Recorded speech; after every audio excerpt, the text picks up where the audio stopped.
You ask Tiger to solve. This deals with linear equations with one unknown. The final result is x equals 3. Let's solve it step by step. Group all constants on the right side of the equation. Add 6 to both sides.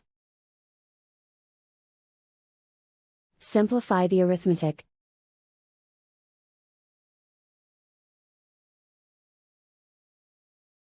Isolate the x. Divide both sides by 6.